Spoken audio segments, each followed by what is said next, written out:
सत्संग।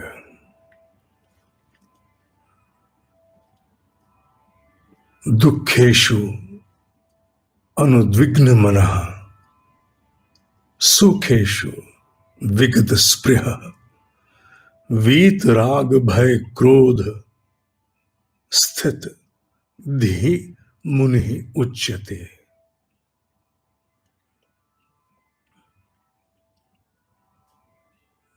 धीरे धीरे उन अवस्थाओं को प्राप्त हमें करना है। ये अवस्थाएं हमारी भली आज नहीं होगी हो। एक लक्ष्य होता है, एक उद्देश्य, जिसको सामने रख करके कोई भी जीवन में उपलब्धि प्राप्त की जाती है। और भीतर की अवस्था कैसी हो, उसका उद्देश्य क्या हो, वो अवस्था कैसी प्राप्त हो। मोक्ष जिसे हम कहते हैं कि जन्म मरण से मुक्ति, वो एक बार का ऐसा कार्य है जो कभी होगा, पर उससे पूर्व के भी तो जीवन है जिनमें भू सुर होकर, माने पृथ्वी का देवता होकर भी जीना पड़ता है। देवता अर्थात जागृत स्वरूप में एक जागृत व्यक्तित्व। उसके लिए क्या लक्ष्य हो, भीतर का मनस्थिति कैसी हो, अंतःकरण कैसा हो, ये लक्ष्य हमारे आर्ष ग्रंथों ने निर्धारित किए हैं। यहां तक कुछ ज्ञानियों ने कहा है, मैं इसकी पुष्टि नहीं कर रहा हूं क्योंकि ये मेरा अनुभव नहीं है, पर एक प्रकार से अनुभव भी कह सकते हैं, मेरा नहीं तो अनेकों का, मेरा नहीं अनेकों अन्य का। पाश्चात्य राष्ट्रों में हमारे भारत से ही भाव के निर्माण हेतु एफर्मेशंस पर बड़ा उल्लेख है। पाश्चात्य राष्ट्रों में एफर्मेशंस, वो एफर्मेशंस के माध्यम से मनुष्य की मनस्थिति को बदलने की चेष्टा करते हैं।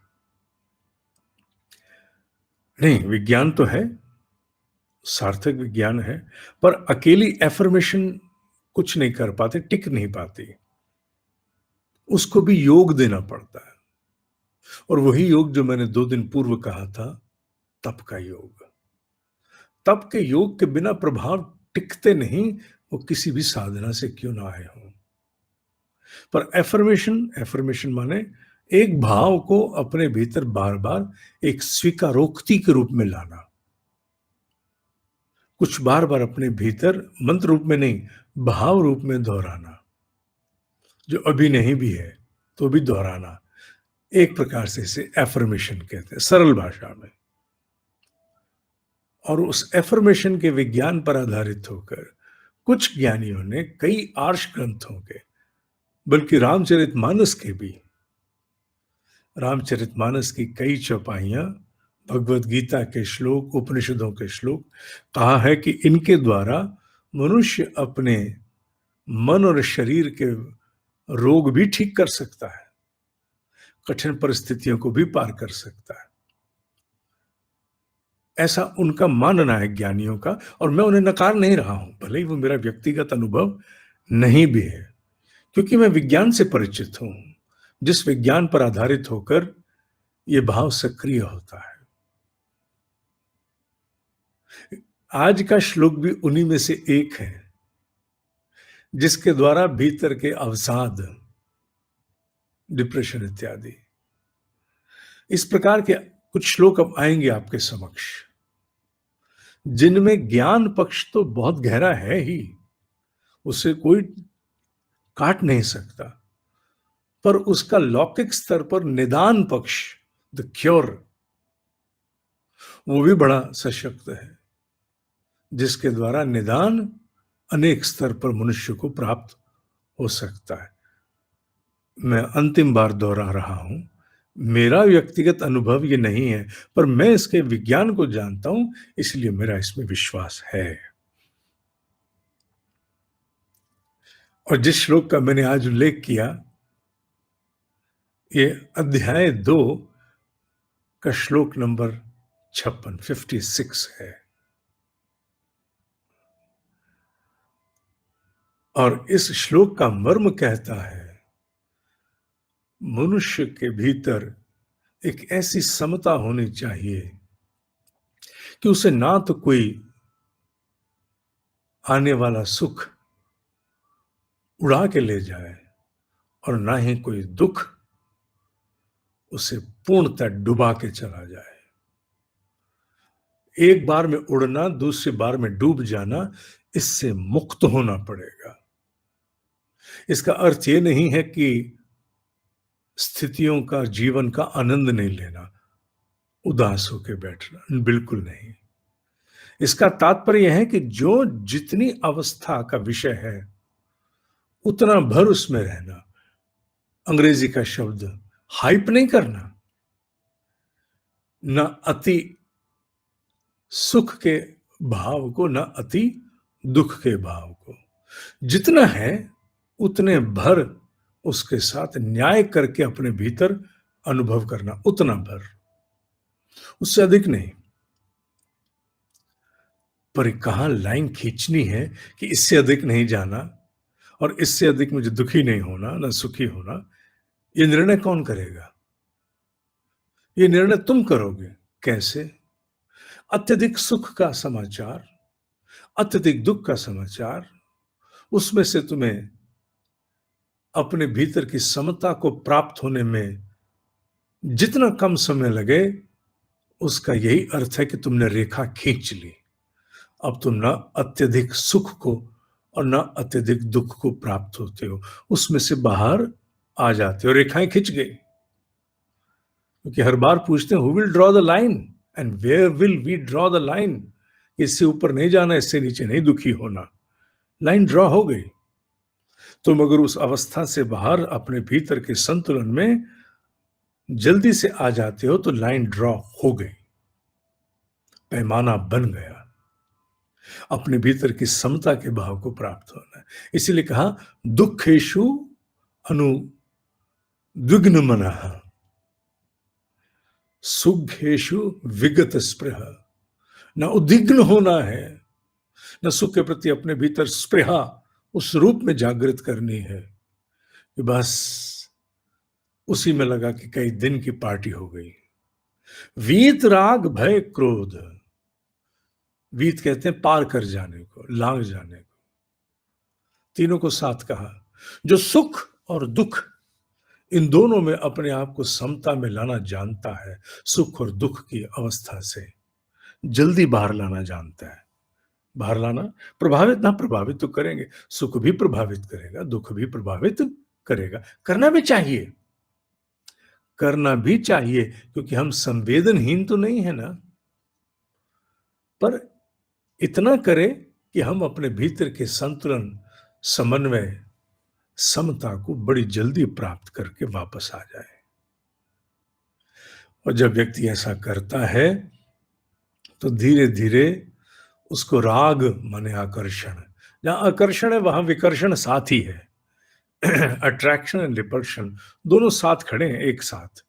नाम एक का लो, राम का नाम लो, श्याम वही है। श्याम का नाम लो, राम वही है। इसलिए कहा, वीत माने वो पार हो गए, निकल गया, उससे ऊपर चले गए।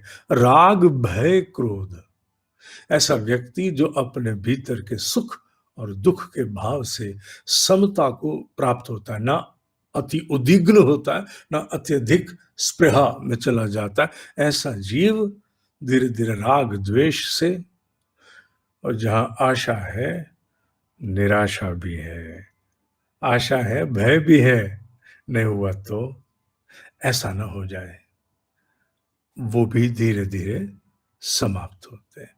क्रोध माने खिन्नता। यहां क्रोध से तात्पर्य किसका है? क्रोध माने यहां गुस्सा नहीं है केवल। गुस्सा तो कई बार न्यायोचित होता है, एक शस्त्र की भांति, एक उपकरण, टूल की भांति भी प्रयोग करना पड़ता है, जस्टिफाइड होता है। पर यहां उल्लेख है खिन्नता का, फ्रस्ट्रेशन का। जो सुलगती हुई लकड़ी है ना, जो भीतर सुलगती रहती है, भुनती रहती है, यहां उसका उल्लेख है। ऐसा जीव राग द्वेष से, द्वेष लिखा नहीं फिर भी कहा, राग द्वेष से, भय से और क्रोध से भी मुक्त होता है और अपनी बुद्धि में ही स्थित हो जाता है। बुद्धि में स्थित। कुछ लोग इसे धी शब्द को धीर भी कहते हैं, क्योंकि जब इसको संधि एक साथ बोली जाती है तो स्थित धीर शब्द भी आता है, पर संधि विच्छेद करें तो धी है।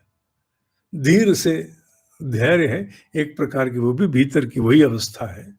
और धी माने बुद्धि, धियो यो नः प्रचोदयात्। स्थित धी, स्थित धी एक प्रकार से पूरे रूप से नहीं, धैर्य ही है, धीर ही है, एक प्रकार से धीर ही है। तो स्थित धी मुनि ही उच्चते, ज्ञानी ऐसा कहते हैं। जो जीव ऐसी अवस्था को धीरे धीरे ऐसे भाव को दोहराता जाता है, वो अवसाद को पार करता है, जल्दी डूबता नहीं है, जल्दी ना उछलता ना जल्दी गिरता। एफर्मेशन के हिसाब से देखें तो अगर इसको भाव सहित दोहराया जाए मन में, तो भीतर के स्थित अवस्था को, उस स्थित धी को, उसे प्राप्त करने में सहायता मिल सकती है। भले ही मेरा अनुभव नहीं हो, पर मैं इस विज्ञान पे विश्वास करता हूं। दुखेषु अनुद्विग्न मनः, सुखेषु विगत स्पृह, वीतराग भय क्रोध स्थित धीः मुनि उच्यते। इसे सुनना, इस सत्संग को हम चैनल पर रखेंगे।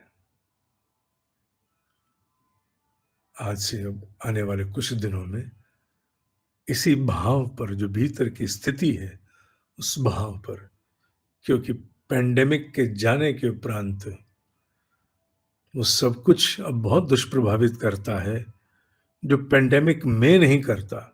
पेंडेमिक में अलग प्रकार का कष्ट, उसके बीत जाने या कम हो जाने, जो कि हुआ नहीं अभी, पर फिर भी कम तो थोड़ा हुआ।